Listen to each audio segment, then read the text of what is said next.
Hello, my name is Andrea Borchardt, and I would like to welcome the grantees of the Post-Conviction Testing of DNA Evidence program. Before we begin, I want to reiterate information from the original email that this webinar is for current grantees and relevant sub-grantees, such as Innocence projects of this program. If you've not yet done so, you're welcome to forward the email invite to any of the relevant sub-grantees for your project to ensure they're receiving this pertinent information about JustGrants. I'll now turn it over to one of your JustGrants trainers, Ms. Jennifer Jeffries, to discuss webinar ground rules. Jennifer? Great, thank you so much.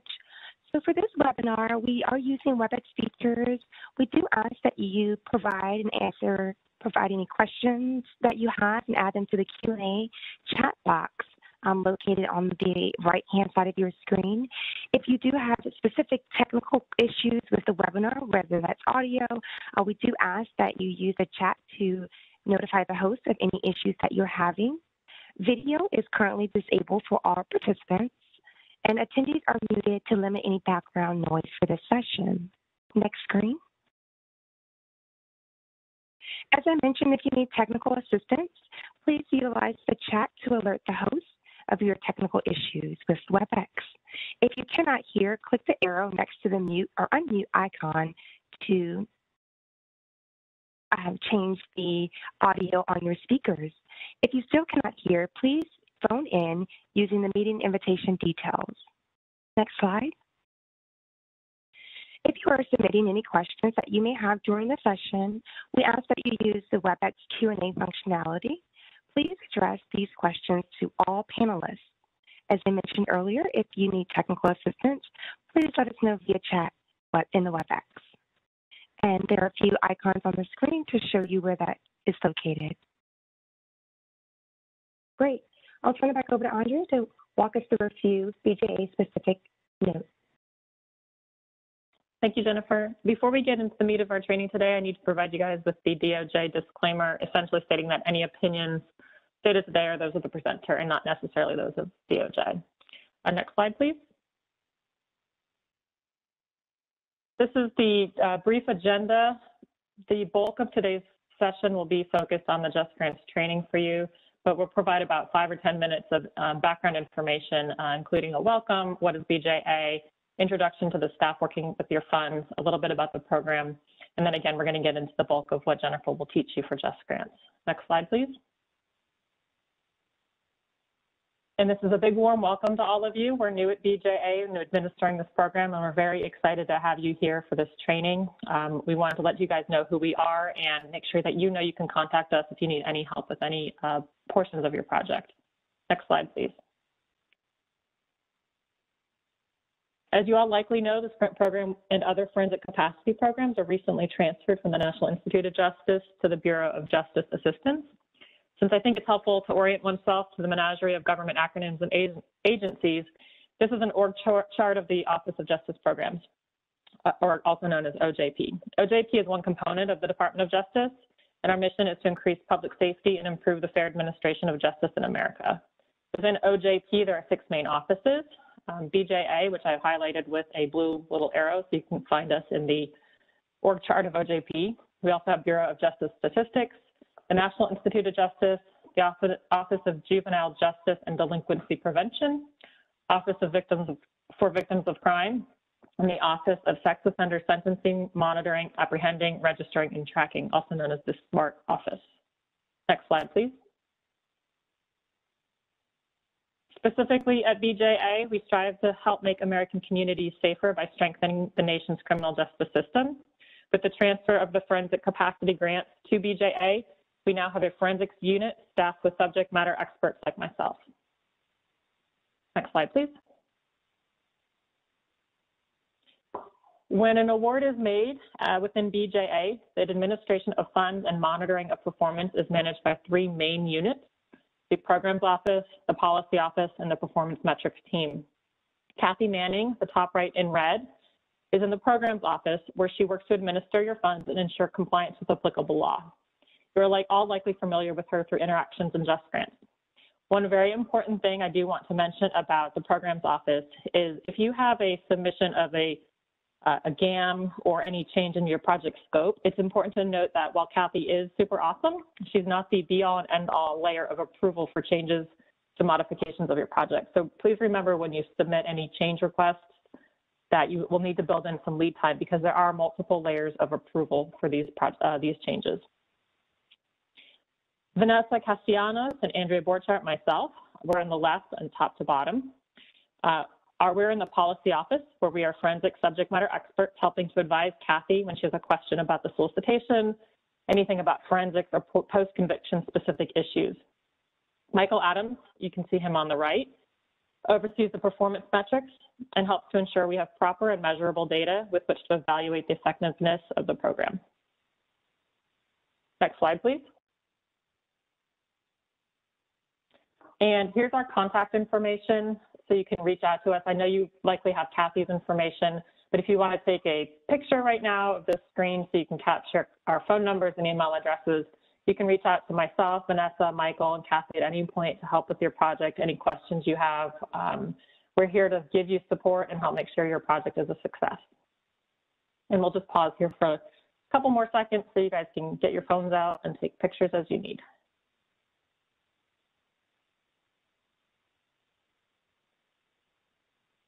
Okay, you can go forward to the next slide, please.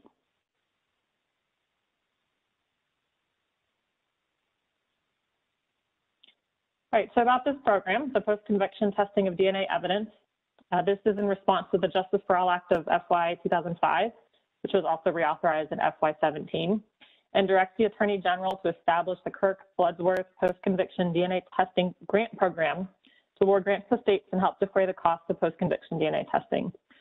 Specifically, the program helps defray costs associated with case review, evidence location, and DNA testing in violent felony cases where the results of such testing might show actual innocence.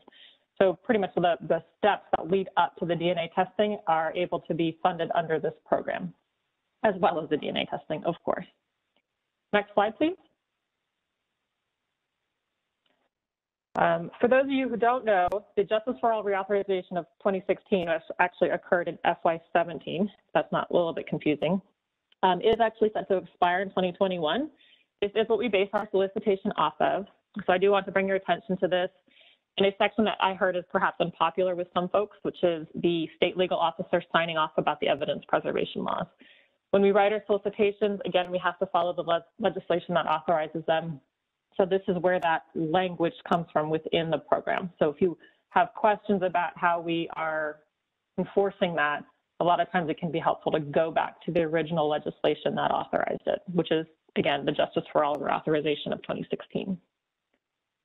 Can you advance the slide, please? All right, and here's a tiny bit of background on the program. It was first competed in FY 2007. And after a small hiccup, which is not uncommon for new programs, funds were finally awarded in FY08. And to date, 94 awards have been made, totaling over $64 million, which is, I think, pretty awesome. Of note is that in FY20, we did add some language about the DOJ interim policy for forensic genetic genealogy and searching. And while this will probably have limited impact on most of you, I strongly recommend that you reach out to me prior to using funds for this purpose so we can talk through the policy, the interim DOJ policy, and how you'll be complying with it and the associated metrics reporting. Any conversations about that will also be held in conjunction with Kathy, since she is the main person who administers your projects and your grants. But I'll help give you some ideas about the policy and help make sure I'm pointing in the right direction. We do plan to offer this program at FY21. We do not have a date as to when the solicitation will be released. We are hopeful it will be soon. But we plan to offer it again with very minor changes to essentially streamline the review process and to increase some allowable activities with the funding. Please advance the slide. And this slide is just a shout out to our FY20 grantees. We're so happy to have you and wish you well on your projects. If you need any help, I am a forensic DNA analyst. I've worked with numerous post-conviction cases in Florida, Wisconsin, Louisiana, Pennsylvania, North Carolina, Michigan, California, a number of places in my previous life as a DNA scientist. And I want you to know that we are all here to help make your project a success. So if there's anything we can do for you, please don't hesitate to reach out. And with that, I'll turn it back over to Jennifer for your JustGrants training session. Great. Thanks so much, Andrea. That was really great. So welcome again, everyone, to our Just Grants portion of the webinar. My name, again, is Jennifer Jeffries, and I'm a training specialist with the Department of Justice. Today on the call, I have Lisa Hartman, a colleague of mine who's been supporting Just Grants as well. So we'll walk you through a few demos and answer your questions related to the new system. We'll go ahead to the next slide, Lisa. So let's take a look at a brief overview of the steps that have been taken before accepting your award. There are a few roles that you should have already completed and looked at for authorized users and JustGrants. With these roles, you want to think about who will be working on your grants currently as well as in the future. Here's a list of the roles that are now available to assign to your users. Keep in mind that the users can be assigned multiple roles when you are assigning them. Once you have a list, please go into Diamond and add each person as and assign those roles.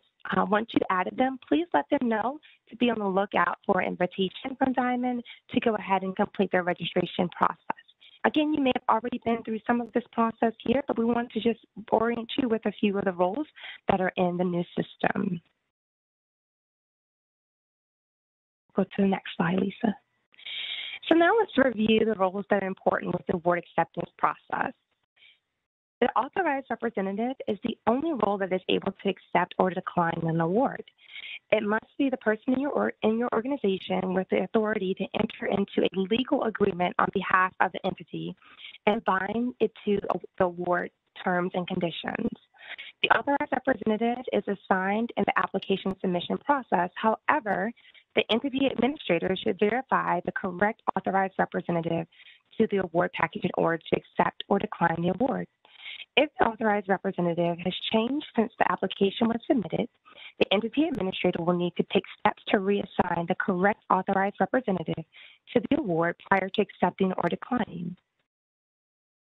On the next slide, this image shows the steps that are taken and important parts in the application and award acceptance process.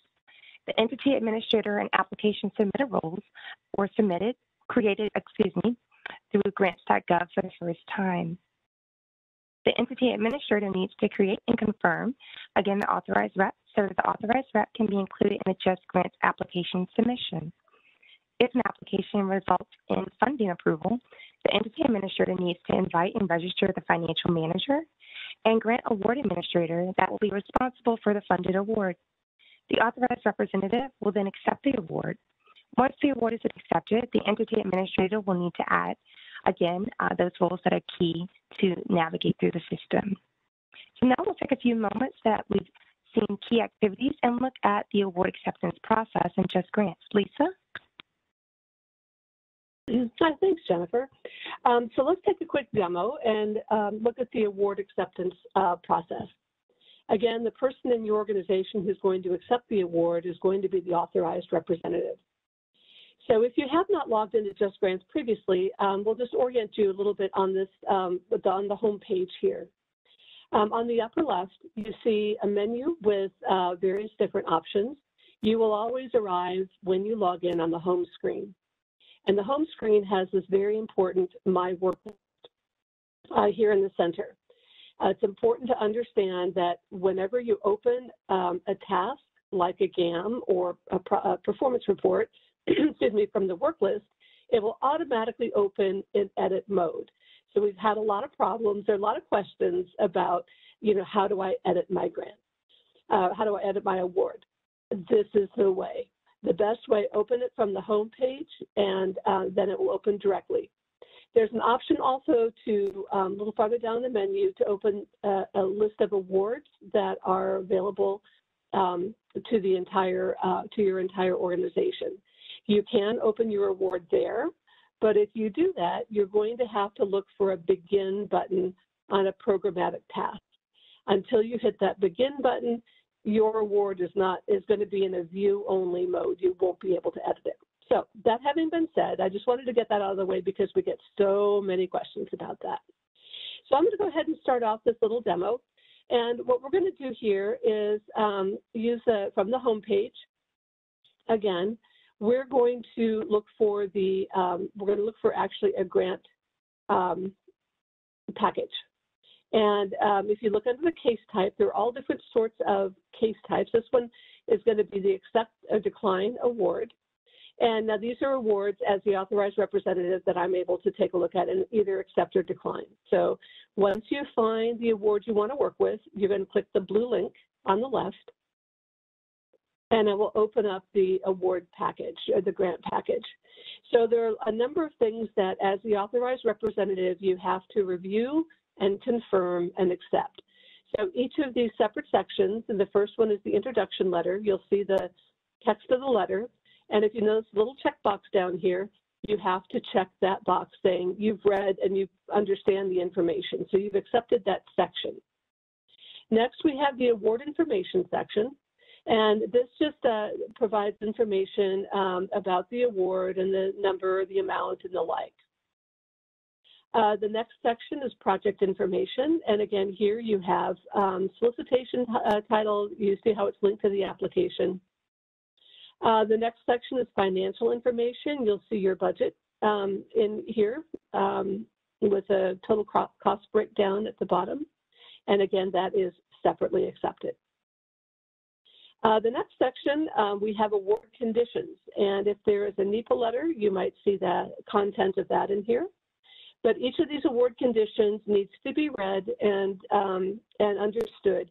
You're going to accept all of the award conditions as a single group. So you're not going to be able to do them line by line. But, you know, again, we're reading pretty fast here. So in this particular award, we have over 50 award conditions. And I think that in general, there are a substantial number of conditions that are applied to most awards. So we'll watch this all scroll down here. And when we get down to the bottom, then we will accept all of the award conditions at once. And we're rolling into the 40s, so we're almost there.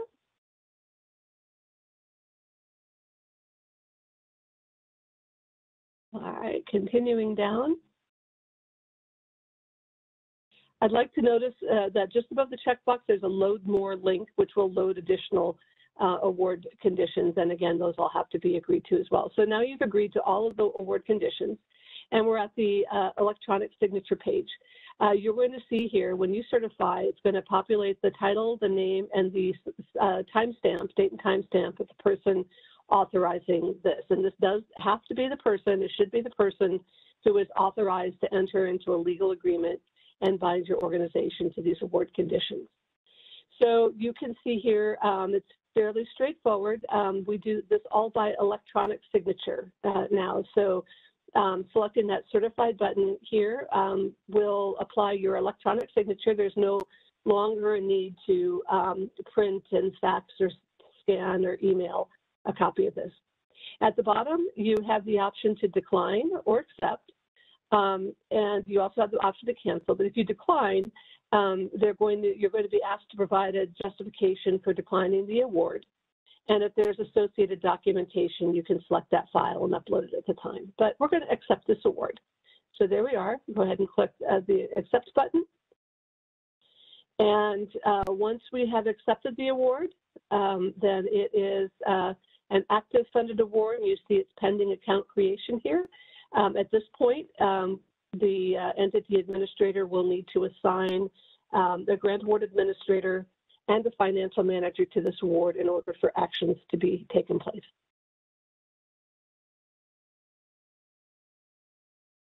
All right.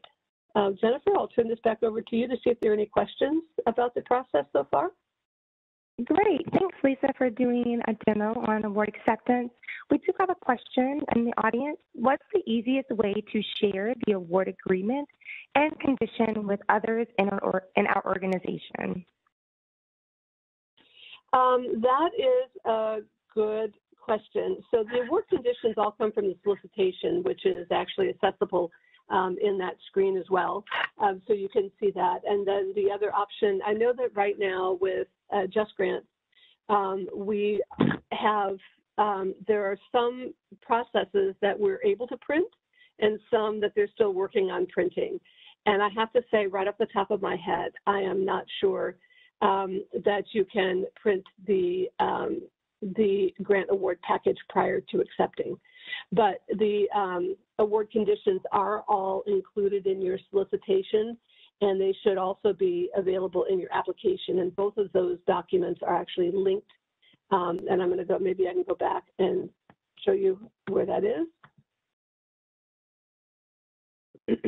So when I come here, let's take a quick look. Go back here. No, back a little farther, back a little farther, and a little farther. So if you notice here, you can see the application here.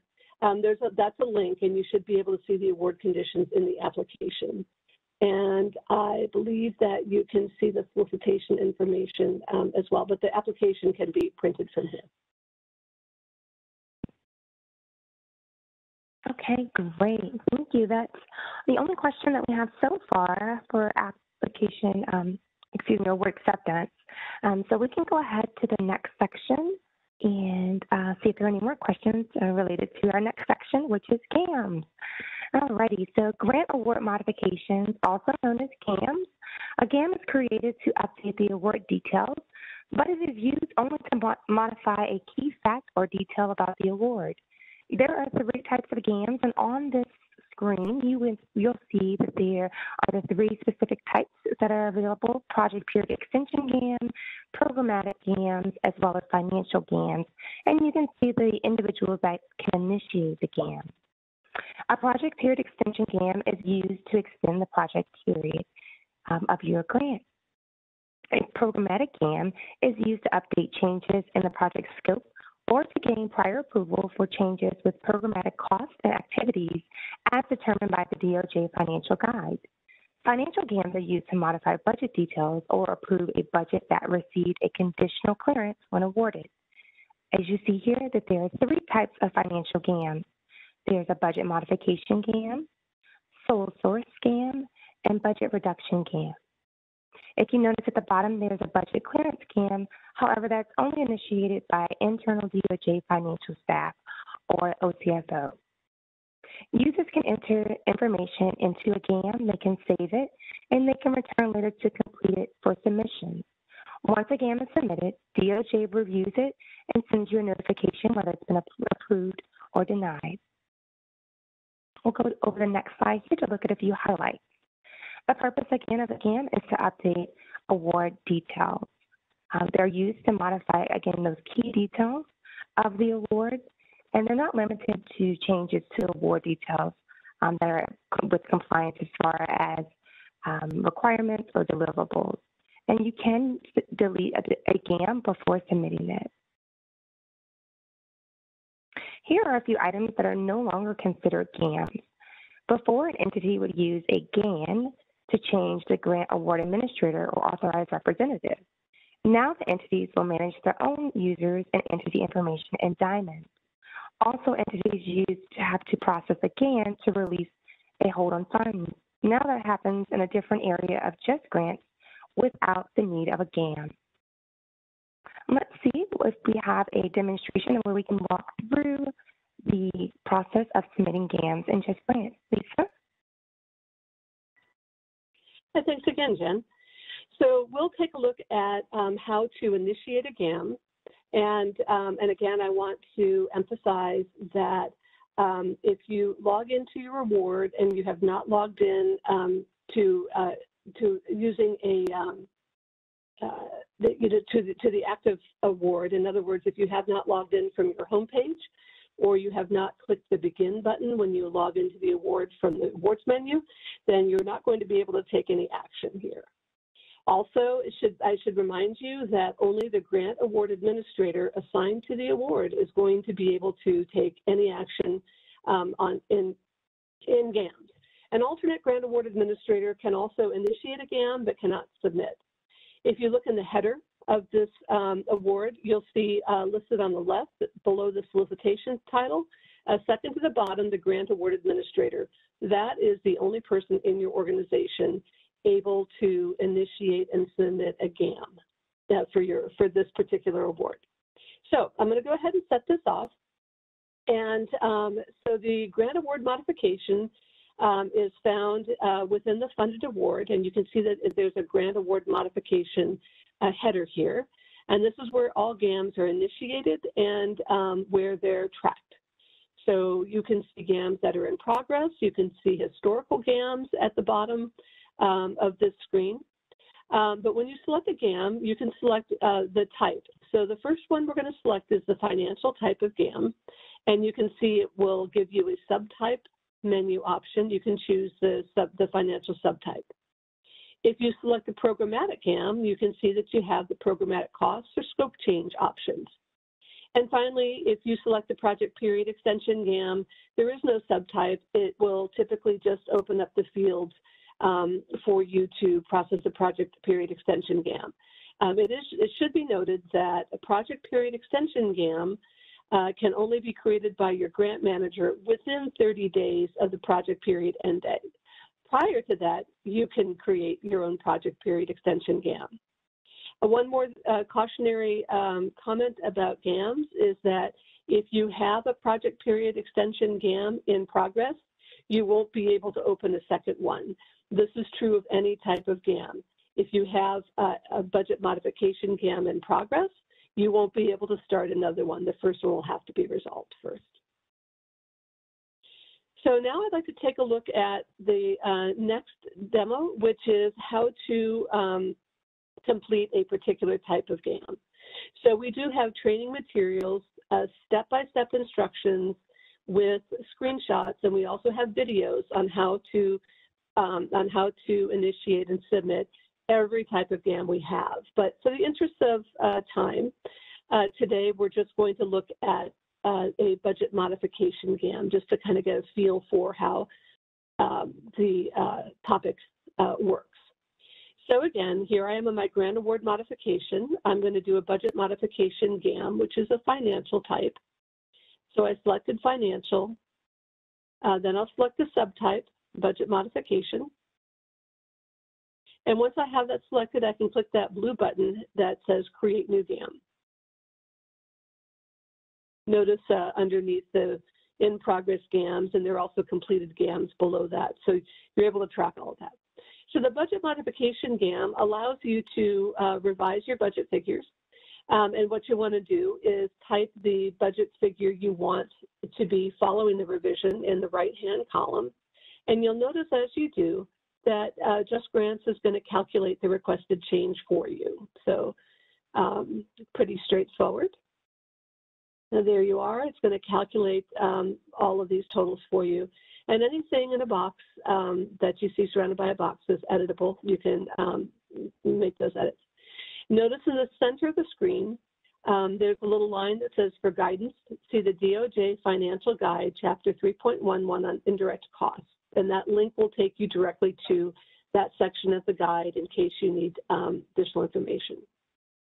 You can type a text justification in the text field. And if you'd like to enter your indirect cost rate agreement, you can go ahead and click the Entity Doc link, and it will allow you to just upload that file. You can also use the Upload Doc file to add any additional documentation that is required. And you can also type in here comments to your grant manager. You just type and then you click Submit, and your GAM has then been sent off to for approval. And you can see at the top of the page, these little purple messages at the top of the page. This one says pending approval. That tells you the status of your GAM or your award. So it's important to pay attention to those status codes. All right, Jennifer, I'll turn it back over to you to talk about the review and approval process. Great, thanks, Lisa. So once a GAM is submitted, it's sent to your grant manager for approval. And if your grant manager approves the GAM, it is sent forward through an internal review process. The internal review varies based on the type of GAM and the managing office. So that may vary, again, depending on that particular GAM that you're submitting. If a GAM status changes during the internal review process, both the grantee and grant manager receive notification. Once a GAM has been approved, it is then sent to the financial system or ASAP to update the award information. And at this point, it can take up to 24 hours to update your funded award with financial information. So let's go ahead and see if there are any questions related to GAMs in the chat. This is a great one. It comes up quite a bit in our sessions. Does the alternate award administrator have the ability to submit a GAM? The alternate grant award administrator has the ability to create a GAM or to initiate one, but only the grant award administrator can submit the GAM. Okay, great. Thanks, Lisa. And I don't see any specific questions around GAMs. We do have additional questions in the chat that are separate from GAMs, but we'll go ahead and move forward until we get to the end where we talk about a little more general questions. All right. So now let's go and review the performance reporting process in JustGrants. On the screen, you will see a table that highlights general, quarterly, semi-annual, and annual calendar dates for performance reporting throughout the grant award lifecycle. This provides you with a general schedule for performance reports, a frequency, and due date. So we'll leave this up for just a few moments so that you can kind of get a sense of what this looks like throughout the calendar year.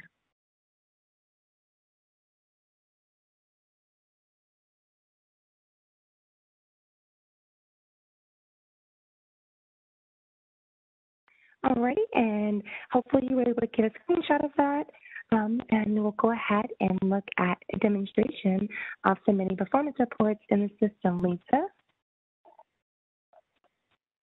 Thanks again, Jen.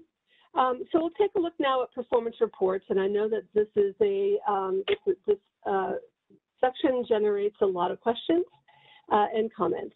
So I'm going to go ahead and set off this demo. This is a bit lengthy. As we look at the different types of performance reports. So again, if you are the grant award administrator, you are going to be the only person that can submit a performance report. And you'll find your performance reports, the ones that are due, here on my work list. So you can see all of the items there on the left that are marked with a PR-case ID. Those are all performance reports. Notice that they have an urgency listed in the center of the screen, so you can tell which ones need to be addressed first. One thing about performance reports are automatically generated by JustGrants just prior to your to the date in which you can submit them. So each performance period will have its own performance report, and you have to finish if one is not completed, you're not going to be able to complete the next one until the initial one has been completed. So they have to be done sequentially. So we'll go ahead and open up a performance report. And this one is performance report. I'd like to bring your attention to the section just below the little green bar where it says complete performance measurement question set. So if there is no question set listed there, you'll need to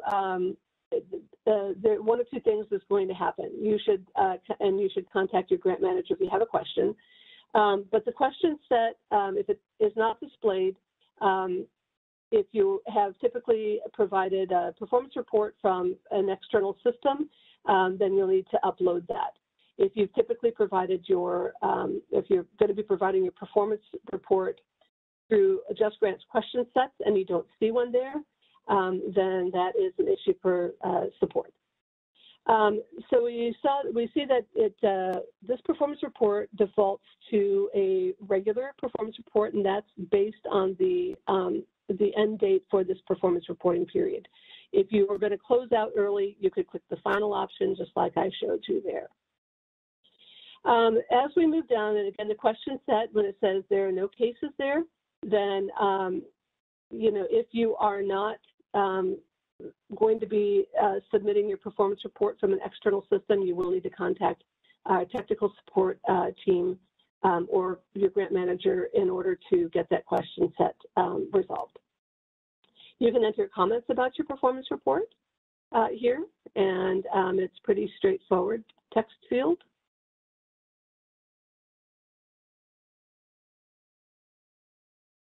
All right. PMT is an external system if that's not one that you've used in the past. Once you put in a comment, you can click Save, and notice that the comment appears in comment history. Your grant manager will be able to see this comment. There's an area where you can upload attachments, so you can go ahead and upload it. You can drag and drop a file into that text box, or you can go and find the file that you're looking for on your workstation. And notice that there's a category field here.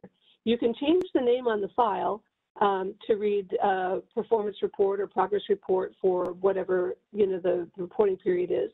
Notice the category defaults to performance report. It should not be changed. That's what will indicate that this is a performance report document. At the bottom, you have the cancel button, which means that you can cancel a lot of this without saving anything. You can save and come back later if you choose to. And then finally, you can submit your performance report. So this is the way that you would submit a performance report if you are generating that report in an external system. More and more, as we move forward with JustGrants, you'll find that that awards will have question sets associated with them. And so I'm going to show you next how you will submit a performance report with an associated question set. So starting back again from the home page in my work list, we'll go ahead and open up the performance report that we're going to submit. And we'll wait while the demo chooses it.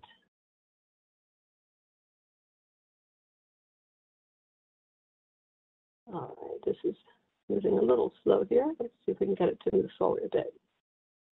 All right, so one of the things that you'll see that's different is from the type of performance report that's an attachment upload to a question set is if you see a link here under the question set, the expectation is, the requirement is actually that you open that question set, and that will have the list of performance report questions that you'll need to fulfill. So you'll click the link, and when you do, it's going to open that question set, and I want to stop this here momentarily and show you up in the upper right corner here, just next to the Assign To field, you see a little Begin link. That is important. Unless you click that Begin link, you're not going to be able to make any edits to this performance report. So we're going to go ahead and click that Begin link. Until you click the Begin link, you can read all the questions, but you can't take any action.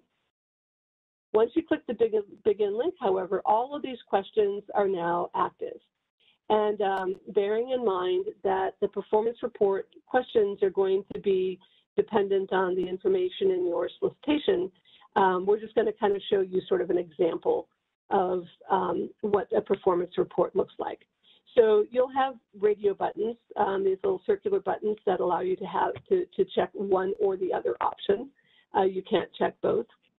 And then you have the check boxes, little squares, in which you can select multiple options as needed.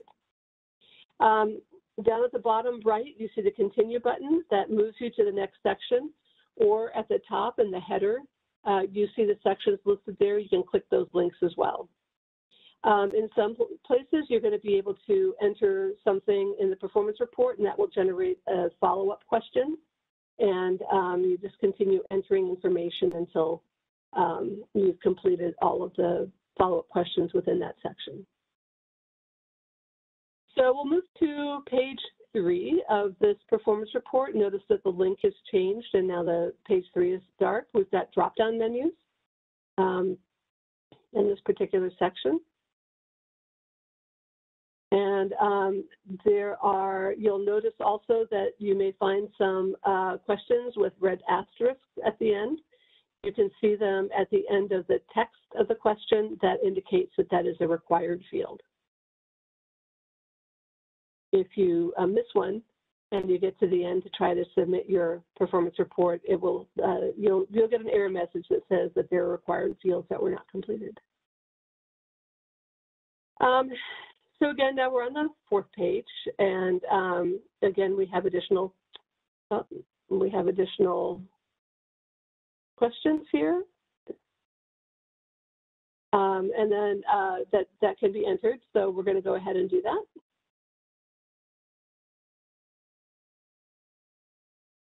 Some of these fields may have validations in which it requires a date or a number rather than alphabet.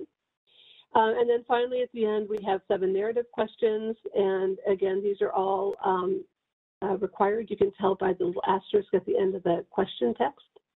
I'm just entering not applicable in all of these in order to move forward with the demo.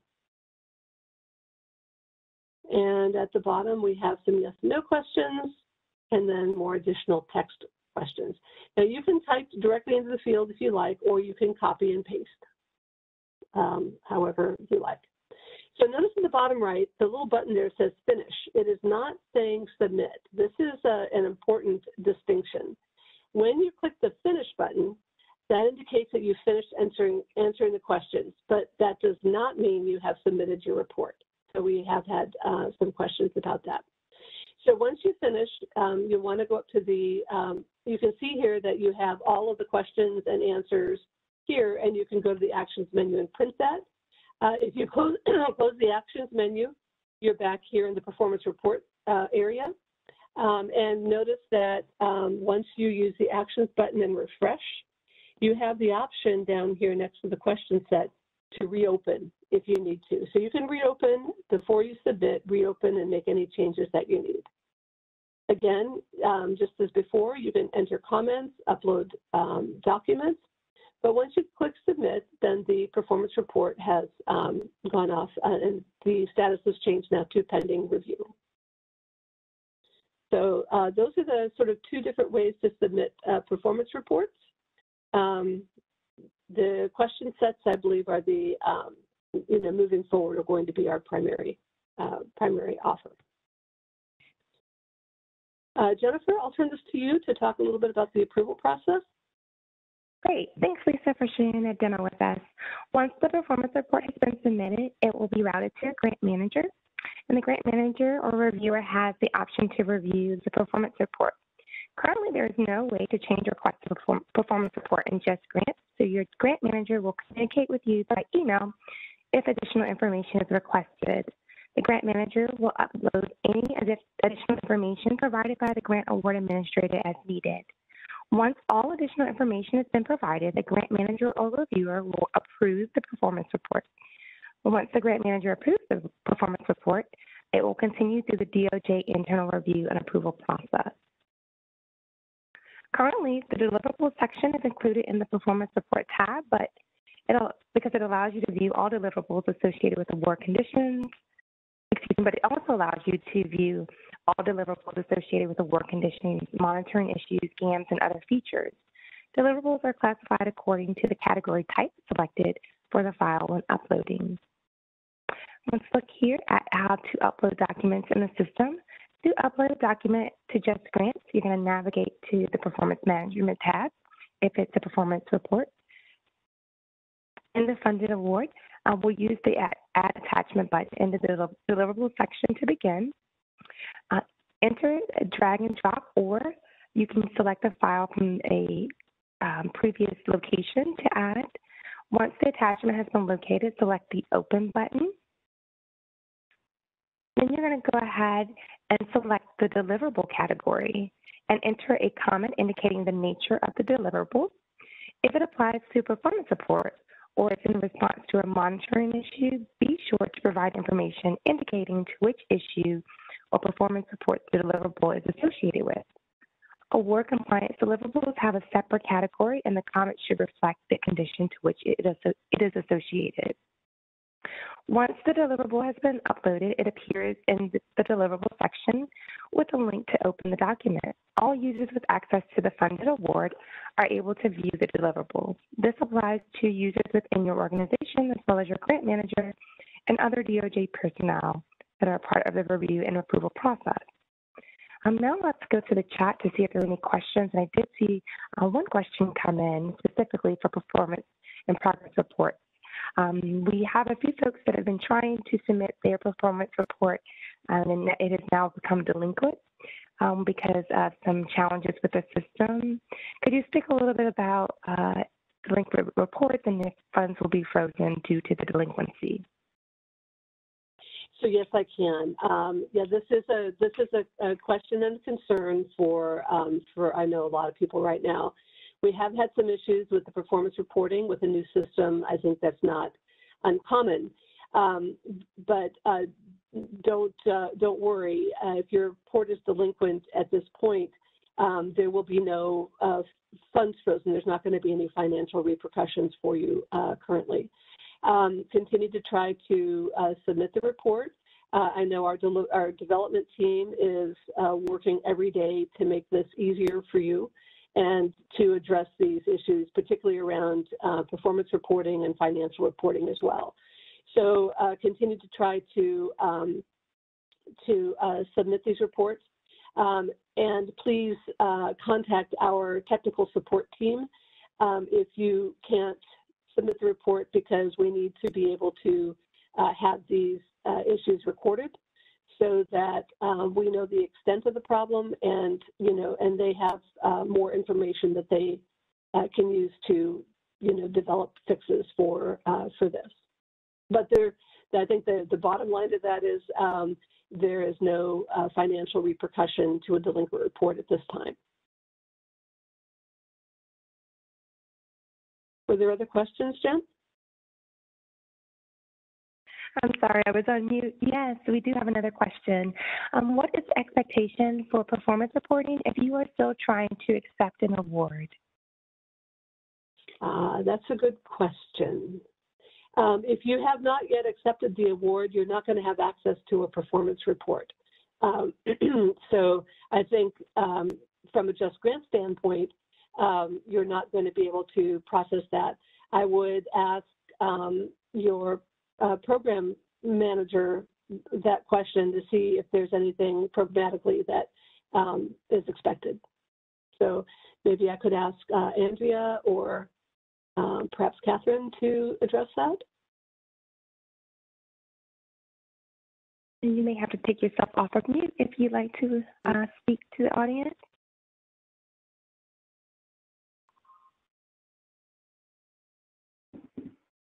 Hi, this is Kathy. So for those who have not yet accepted their award, I think that Lisa may be correct that you may not have access to submit that performance report yet. You're welcome to reach out to me and check, and I can look in the system for you. Again, it depends on who's looking in the system. It could be that somebody other than the grant award administrator is looking and is saying, hey, I don't see a performance report available to us, but that may just be because it's not assigned to you. So I'd rather confirm.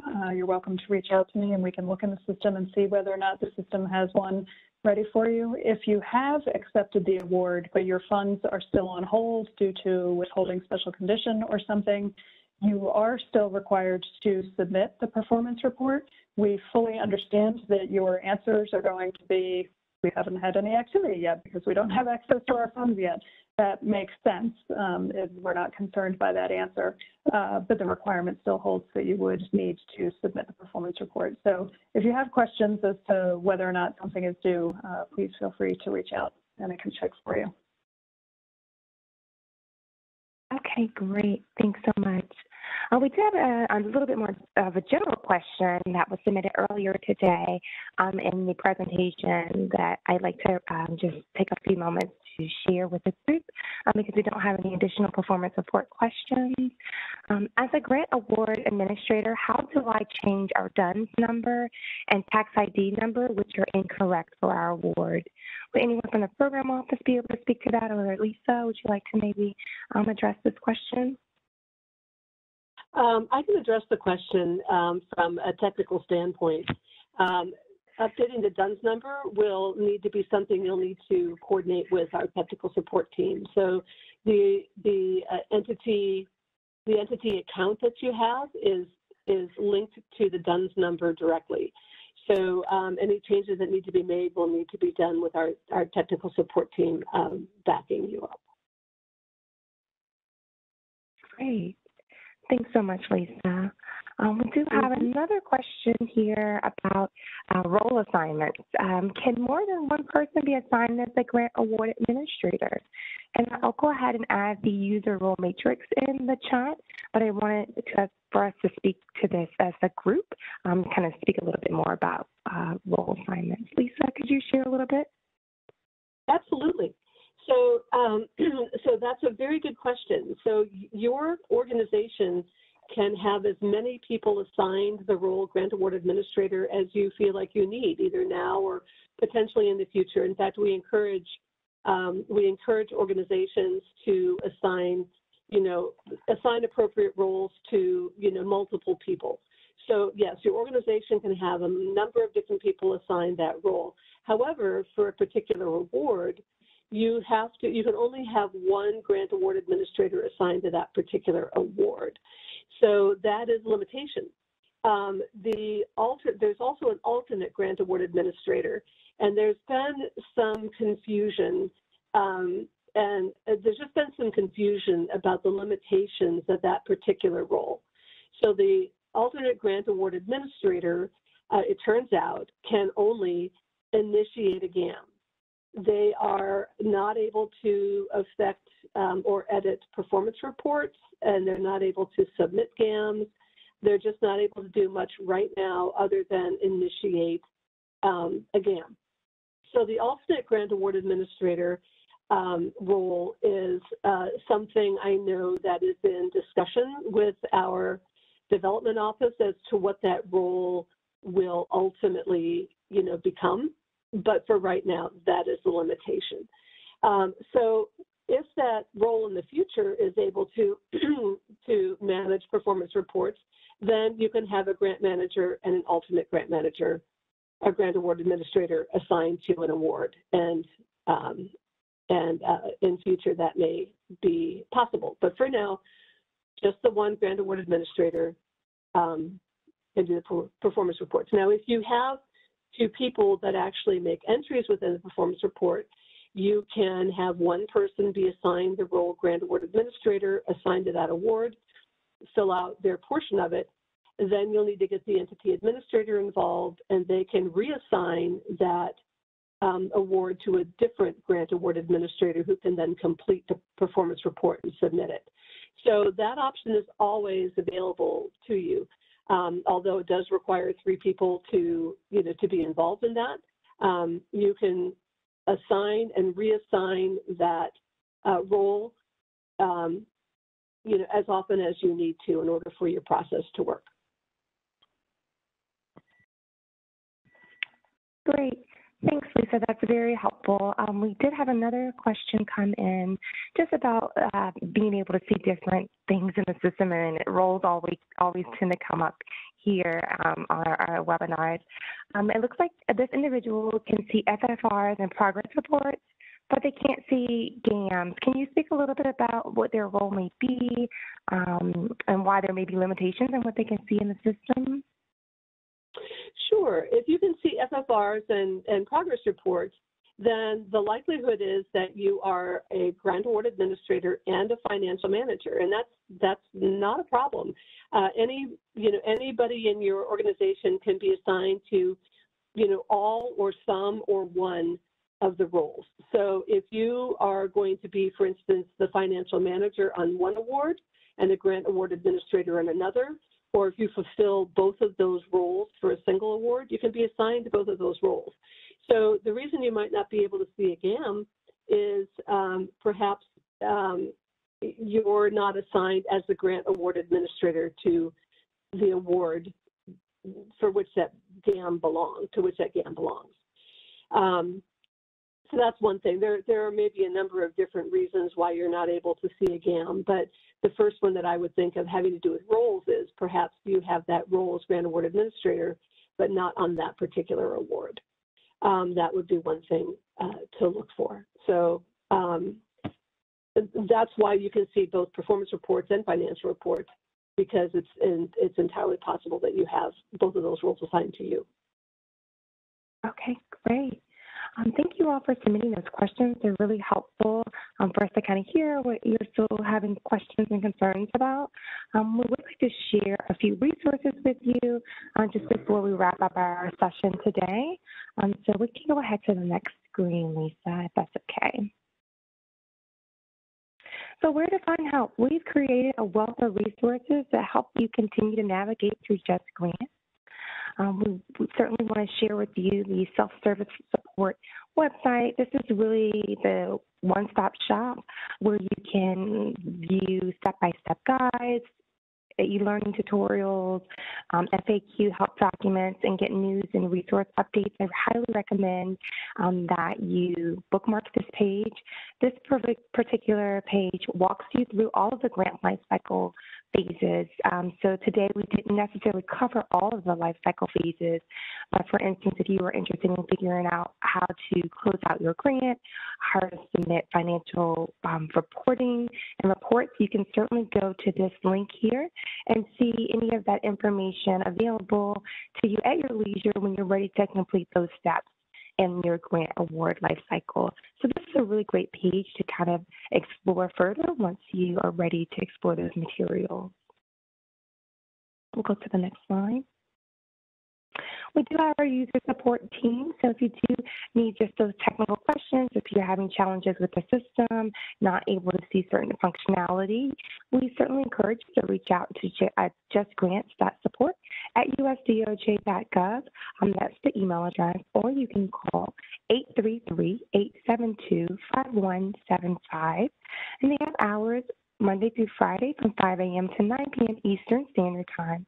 And they also have weekend hours as well as federal holidays from 9 to 5 p.m. So that's really helpful if you do reach out and you need that technical support. We do have a team available for you. If you are reaching out to the technical support team, there are a few things to just keep in mind that will help speed up your request. We do encourage you to provide as much details as possible about the task that you are trying to complete in the system. Here's a list of a few items that may be helpful to have nearby or available to share with the technical support team when you reach out with your request and your challenges. And we'll leave this up for just a few moments.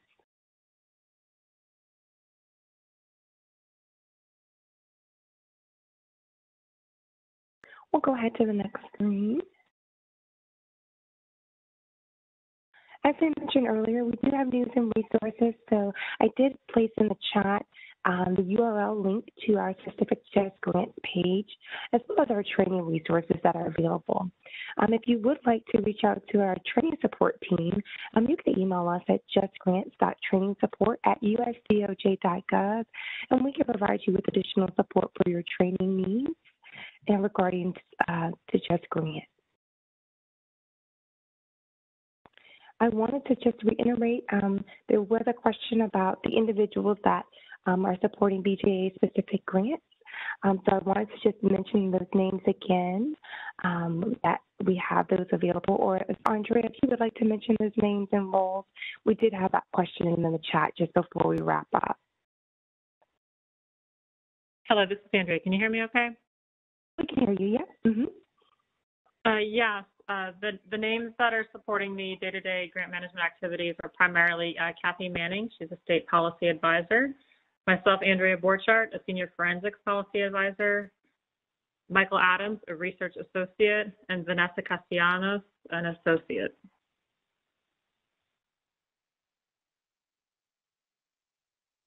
Great, thank you so much. Okay, I'm looking to see if there are any last-minute comments or questions before we wrap up. If not, I'll turn it back over to Andrea to wrap us up and finish us out for today. Thank you, and thank you everybody for attending this webinar. Again, it has been recorded, and once it's downloaded and compiled, it will be posted, and I'll send a link to the original email chain. Again, you're welcome to share that with your grantees, yourself, anybody in your organization, and your relevant sub-grantees. Again, you can reach out to us at any point. You have my email address, and within the original invite email, you also will have Vanessa and Kathy's emails, and I believe Michael's emails as well. So you can reach out to us at any point if you need any help. I want to say thank you to Jennifer and her JustGrants training team, and thank you to all the post-conviction grantees for attending this webinar. This concludes the webinar.